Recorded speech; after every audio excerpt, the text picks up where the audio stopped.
Eli's scream tore through the house, raw and jagged, as the front door slammed shut behind him. At 17, he stood on the porch of his childhood home in suburban Ohio, clutching a duffel bag, his heart a shattered thing. His father's words, "No son of mine will be that way," burned in his ears, each syllable a blade. The night was cold, the kind that seeped into bones. But Eli felt nothing but the sting of betrayal. Tom, his father, had always been a pillar stoic, dependable, the man who taught him to throw a baseball and fix a flat tire. But that man was gone, replaced by a stranger who couldn't look at Eli after he'd confessed he was gay. Eli trudged down the street, the weight of his bag nothing compared to the rejection crushing his chest. He'd known coming out would be hard, but he hadn't expected Thesa complete exile from the only home he'd ever known. His mother, Sarah, had stood silent in the kitchen, her eyes wet but her voice absent. His younger sister, Mia, just 12, had peeked from the stairs, too young to understand but old enough to feel the fracture. He didn't look back. Not when he reached the corner store where he'd bought candy as a kid. Not when he passed the park where he'd kissed his first boyfriend, Jamie, under the cover of a summer night. Eli walked until he reached the bus station, where he boarded a Greyhound to Chicago with $87 in his pocket and a heart full of defiance. Chicago was a beast of a city, loud and unforgiving, but it became Eli's refuge. He found a shelter for queer youth, a cramped building with peeling paint, but warm beds and warmer hearts. There, he met Lena, a 30-year-old trans woman who ran the place with a mix of tough love and endless compassion. "You're not broken, kid," she told him one night over lukewarm coffee. "You're just starting." Lena helped Eli find his footing. He got a job bussing tables at a diner, enrolled in community college, and started volunteering at the shelter. But the ache for home never left. Late at night, he'd scroll through old photos on his phone, him and Mia at the county fair, Tom grilling burgers in the backyard. Each image was a reminder of what he'd lost, and a question, could they ever love me as I am? Back in Ohio, Tom carried on like nothing had changed, but the house felt hollow. Sarah's silence grew heavier, her smiles forced. Mia asked about Eli constantly, her questions met with gruff dismissals. Tom buried himself in work at the auto shop, convincing himself he'd done the right thing. "It's not natural," he'd mutter, echoing the preacher at their church. But doubt crept in, quiet at first, then louder, like a drumbeat he couldn't ignore. Eli, meanwhile, was building a life. At 20, he met Ryan, a graphic designer with a quick laugh and a knack for making Eli feel seen. Their first date was at a hole-in-the-wall taco joint, where Ryan sketched Eli's face on a napkin, capturing the spark in his eyes. They fell hard, their love a quiet rebellion against a world that often felt too cruel. But love didn't erase the past. Eli carried his father's rejection like a scar, one that ached when he saw families laughing together or when Ryan's parents invited him to Thanksgiving. He wanted to hate Tom, to erase him, but he couldn't. He still loved the man who'd once carried him on his shoulders. One night, Eli got a call from Mia. She was 15 now, her voice trembling but fierce. "Dad's wrong. Eli, I miss you. I found your number in Mom's phone." They talked for hours, Mia sneaking out to the porch so Tom wouldn't hear. She told him about school, about her first crush, about how Tom's temper had worsened. "He doesn't talk about you," she said, "but I know he's not okay." Eli hung up, his chest tight. He wanted to go back, to confront Tom, to demand answers. But he wasn't ready. Not yet. Chicago was his home now, and he had Ryan, Lena, and a community that didn't ask him to hide. Still, Mia's call planted a seed of hope that maybe, just maybe, things could change. By 23, Eli had graduated community college with a degree in social work, driven by a need to help kids like him lost, scared, but resilient. He landed a job at a Chicago nonprofit, advocating for LGBTQ youth. The work was grueling but fulfilling, each success story a small victory against the pain of his own past. Ryan was by his side, their relationship steady despite the chaos of their early 20s. They moved into a tiny apartment together, decorating it with thrift store finds and Ryan's vibrant artwork.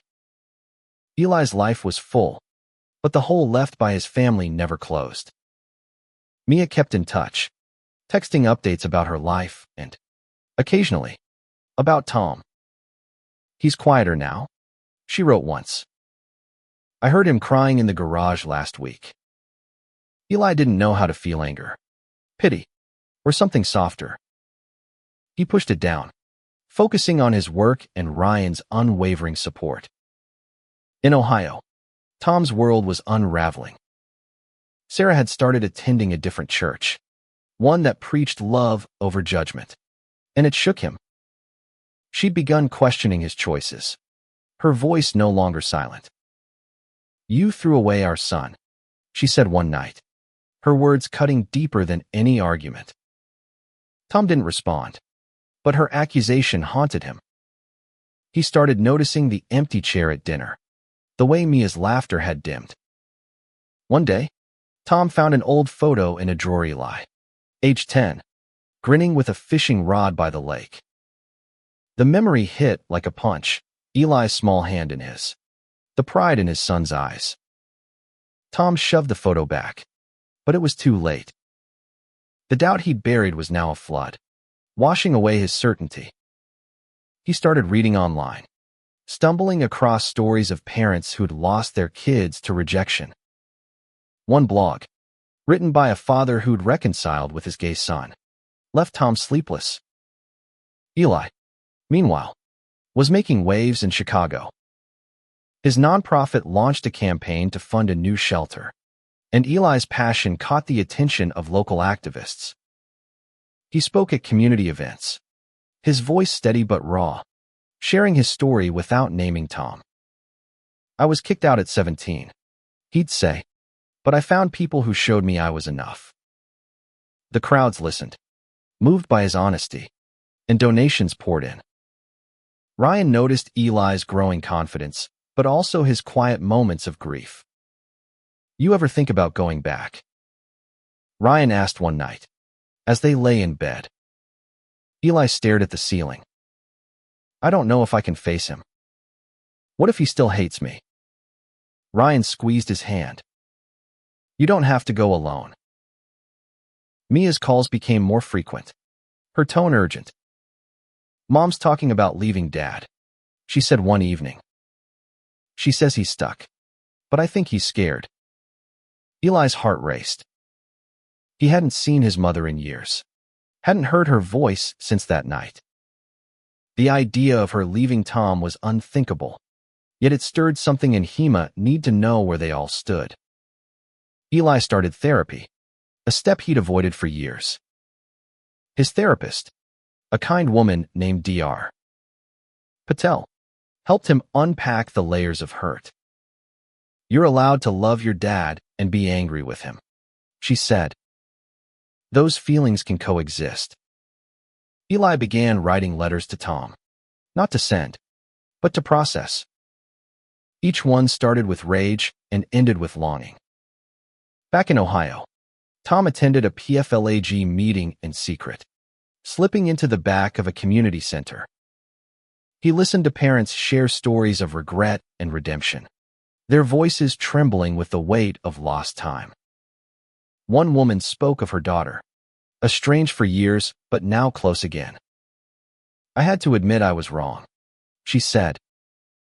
Tom left the meeting shaken, his pride crumbling. Eli's nonprofit campaign gained traction, earning a feature in a Chicago newspaper. The article included a photo of Eli speaking at a rally, his face lit with determination. Mia saw it online and sent it to Sarah, who showed it to Tom. He stared at the image, his son's strength undeniable. For the first time, Tom felt a flicker of pride, but it was drowned by shame. Eli was 25 when he got an unexpected email from Sarah. The subject line was simple: "I'm sorry." Her words were tentative, a mix of guilt and love, apologizing for her silence that night. "I didn't know how to fight for you then," she wrote. "I'm trying now." She asked to meet, suggesting a cafe in Chicago. Eli's hands shook as he read it, torn between hope and fear. He agreed to meet, but only with Ryan there for support. The cafe was crowded, the air thick with coffee and chatter. But when Sarah walked in, Eli saw only Harolder, her hair streaked with gray, but still his mom. She hugged him tightly, tears spilling, and for a moment, he was a kid again, safe in her arms. They talked for hours. Sarah shared how she'd changed, how her new church had opened her eyes.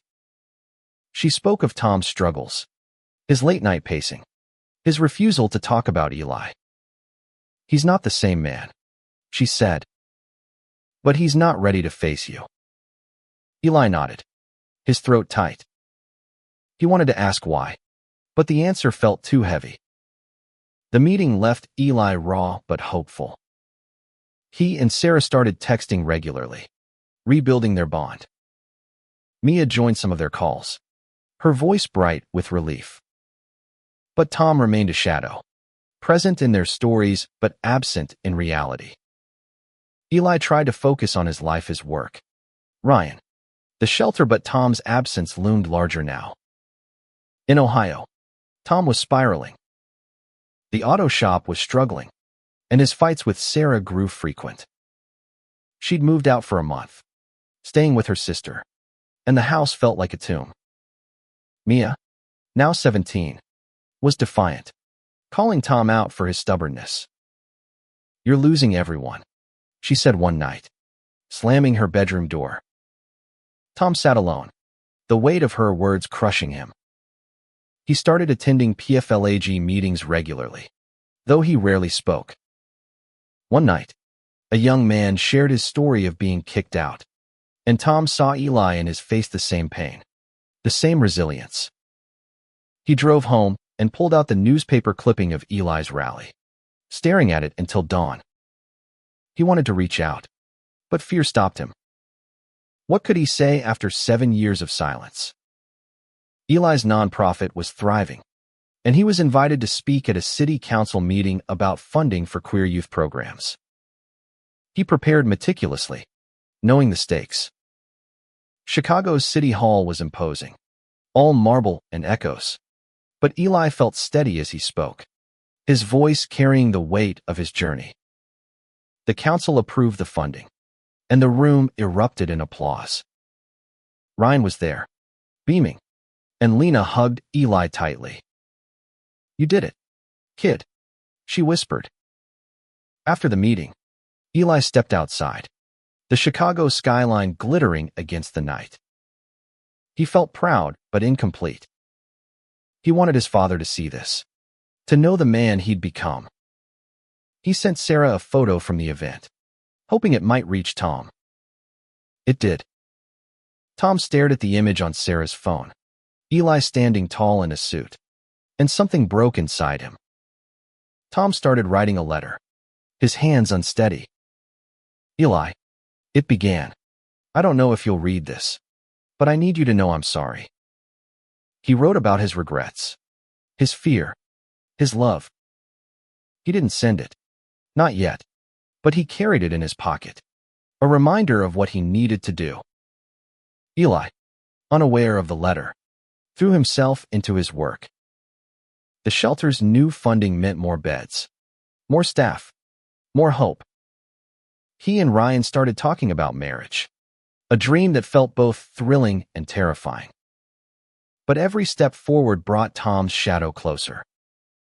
Eli knew he'd have to face him eventually, not just for himself, but for the family he still loved. At 26, Eli was named director of the nonprofit, a role that felt both daunting and destined. He was good at it, organizing, inspiring, connecting. The shelter expanded, and Eli's story became a beacon for queer youth across Chicago. But success didn't erase the ache for closure with Tom. Sarah and Mia visited often, their presence a balm. But Tom's absence was a wound that wouldn't heal. One spring day, Mia arrived alone, her eyes red. "Dad's a mess," she said, sitting on Eli's couch. "Mom's back home, but they're barely talking. I found a letter he wrote to you, but he won't send it." Eli's heart stopped. A letter. He wanted to demand it, to read Tom's words, but he also feared what they'd reveal. Instead, he asked Mia to tell him about Tom. She described a man unraveling, drinking more, working less, haunted by his choices. "He watches your speeches online," she admitted. "I caught him crying once." Eli didn't know how to process this. The father who'd rejected him was watching him succeed. Was it pride? Guilt?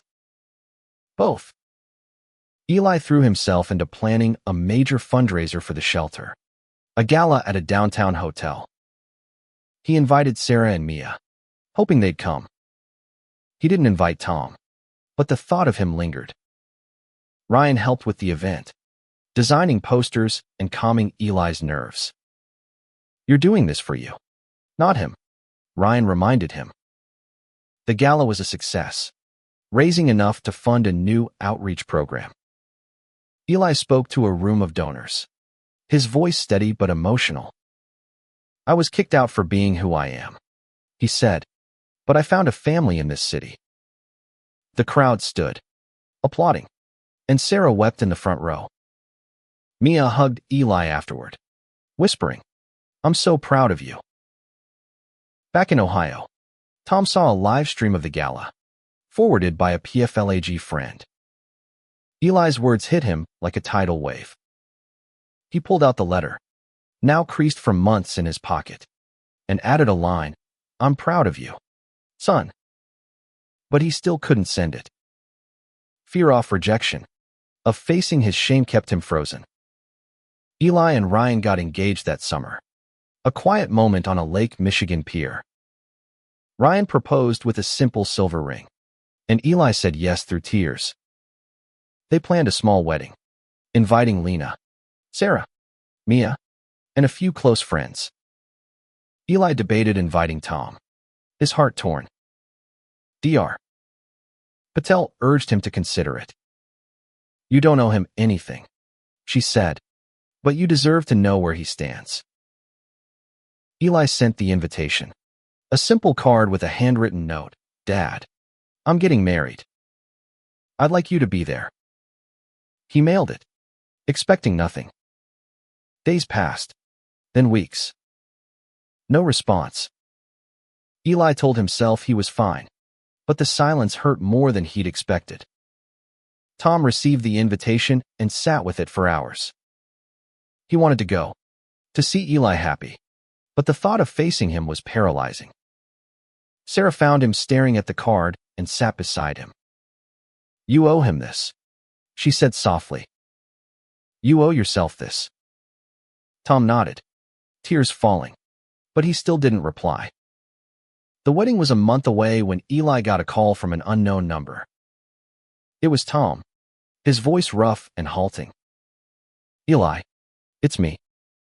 I got your invitation." Eli's breath caught, his mind racing. They talked for 10 minutes, awkward and raw, but it was a start. Tom didn't promise to come, but he said, "I'm trying, son." Eli hung up, his heart a mess of hope and fear. He didn't know if Tom would show, but the call felt like a crack in the wall between them. He leaned into Ryan, who held him tight, and whispered, "Whatever happens, we've got this." The wedding was a blur of joy and nerves. Eli stood in a small park pavilion, wearing a navy suit, Ryan beside him in gray. Lena officiated, her voice warm and steady. Sarah and Mia sat in the front, their smiles bright but tearful. The seat reserved for Tom was empty, and Eli tried not to look at it. As Lena read their vows, Eli felt Ryan's hand steady his trembling one. They promised to love through the hard days, to build a life together. When they kissed, the small crowd cheered, and Eli felt whole, even with the ache of Tom's absence. After the ceremony, Mia hugged Eli tightly. "He wanted to come," she whispered. "He told me this morning, but he couldn't." Eli nodded, swallowing the lump in his throat. He didn't want Tom's absence to overshadow the day, so he danced with Ryan, laughed with Lena, and toasted to their future. But Tom was closer than Eli knew. He'd driven to Chicago, the invitation crumpled in his pocket, but parked a block from the park, unable to move. He sat in his truck, listening to the faint music from the pavilion, his heart pounding. The letter he'd written was in his glove box, now 3 pages long. He wanted to give it to Eli, but shame kept him rooted. Weeks later, Eli and Ryan settled into married life, their apartment now filled with wedding gifts and shared dreams. Eli's work kept him busy, but Tom's call lingered in his mind. He hadn't heard from him since, and the silence felt like a step backward. Sarah, however, was optimistic. "He's changing, Eli," she said during a visit. "Give him time." Eli wasn't sure he had more time to give. He'd built a life without Tom, but the longing for his father's acceptance never faded. He threw himself into a new project, a citywide initiative to provide safe spaces for queer youth. It meant working with Chicago's City Hall again, this time on a larger scale. Tom, back in Ohio, was grappling with his own changes. He'd quit drinking, started therapy, and attended every PFLAG meeting. He read books about parenting queer kids, each one a mirror to his mistakes. One night, he finally mailed the letter to Eli, his hands shaking as he dropped it in the mailbox. Eli received it days later, the envelope worn but unopened. He sat on his couch, Ryan beside him, and read Tom's words. It was raw, messy, honest apologies mixed with memories, regrets tangled with love. "I was wrong, Eli," Tom wrote. "I let fear take you from me. I want to know you again, if you'll let me." Eli cried, the letter trembling in his hands. Ryan held him, saying nothing, just being there. Eli didn't respond right away. He needed time to process, to decide what he wanted. Dr. Patel helped him navigate the emotions. "Forgiveness doesn't mean forgetting," she said. "It means choosing how you move forward." Eli wrote back, "A short note, Dad. I'm glad you wrote. Let's talk soon." He mailed it, feeling lighter but cautious. He didn't know if Tom could change, but he wanted to believe it was possible. Meanwhile, Eli's initiative gained momentum. He was invited to present at City Hall again, this time to a larger audience, including city officials and community leaders. The event was a milestone, a chance to cement his work's impact. He prepared tirelessly, knowing this could change lives. Tom saw the announcement online, a post from the nonprofit's page. Eli's name was everywhere, his face on flyers, his story inspiring thousands. Tom felt a swell of pride, but also a deep ache. He knew he had to see Eli, not just in a letter or a call, but in person. He booked a bus ticket to Chicago, his heart pounding with resolve. Eli stood in his office, rehearsing his City Hall speech. The initiative was his biggest yet a network of safe spaces for queer youth across Chicago, backed by city funding. He was 28 now, his confidence hard-earned, but the weight of the moment pressed on him. Ryan helped him practice, offering feedback and a steady hand. Tom's letter sat on Eli's desk, a quiet reminder of their fragile connection. They'd spoken once more since Eli's reply, a short call that felt like stepping on thin ice. Tom had apologized again, his voice thick with emotion, but Eli kept his guard up. Trust would take time. The day of the City Hall presentation arrived, crisp and clear. Eli wore a sharp blazer, his nerves buzzing but his resolve firm. The chamber was packed: council members, activists, families, and press. Lena was there, her pride evident, and Ryan sat in the front row, his smile a lifeline. Sarah and Mia had promised to come, traveling from Ohio for the event. Eli took the podium, his voice steady as he shared his story. 10 years ago, I was a scared kid, kicked out for being gay. He began. Today, I'm here because of the people who showed me I was enough. He outlined the initiative, its impact, its necessity. The room listened, rapt, and when he finished, applause echoed through the chamber. Tom was there, in the back, unnoticed. He'd arrived early, his heart racing as he watched Eli speak. His son was a stranger, in some ways taller, stronger, a leader, but still the boy he'd loved. Tom's eyes burned with tears, pride mixing with shame. He clutched the worn letter in his pocket, his resolve wavering but holding. After the presentation, Eli mingled with the crowd, shaking hands and answering questions. Sarah and Mia found him, their hugs warm and fierce. "You were incredible," Sarah said, her voice choked. Mia grinned, snapping a photo for her friends. Eli scanned the room, half hoping, half dreading to see Tom. Tom waited until the crowd thinned, his palms sweaty. He approached Eli, who was talking to Ryan near the chamber's exit. "Eli," Tom said, his voice barely above a whisper. Eli turned, his breath catching. Tom looked older, smaller, his eyes red but earnest. "Dad," Eli said, his voice steady but guarded.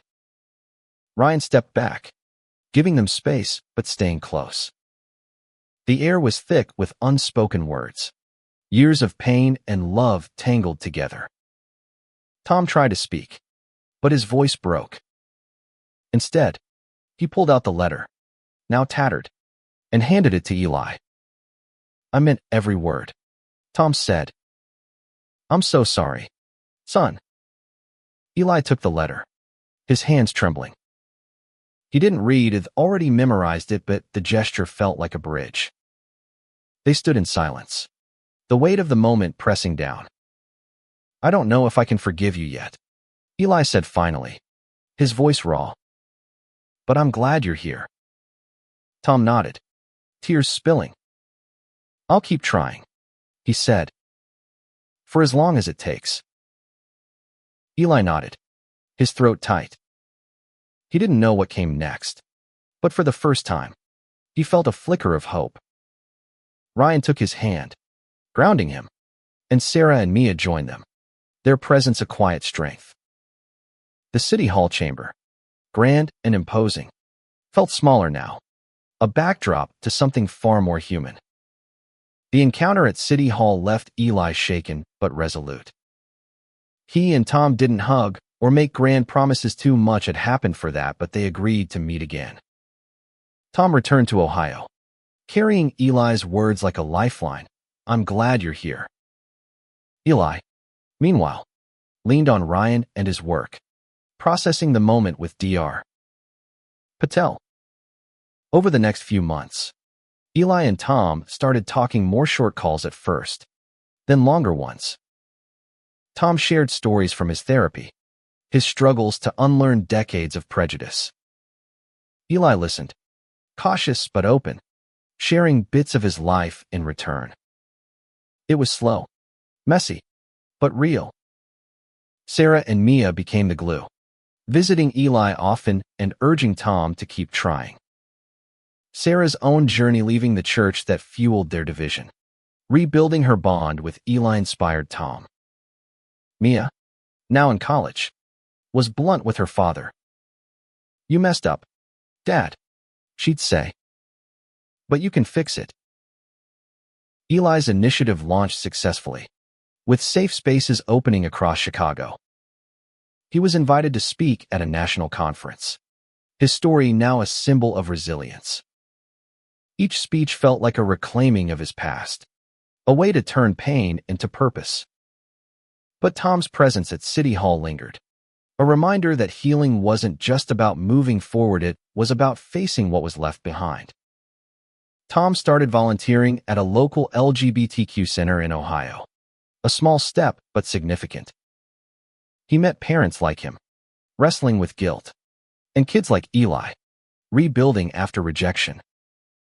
One teen, a shy boy named Alex, reminded Tom so much of Eli that he broke down after their first talk.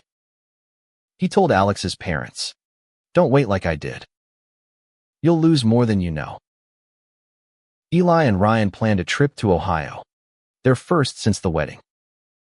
Eli was nervous, unsure how it would feel to walk back into the house that had cast him out. Ryan was his anchor, promising to stay by his side. Sarah planned a family dinner, simple but intentional, a chance to rebuild.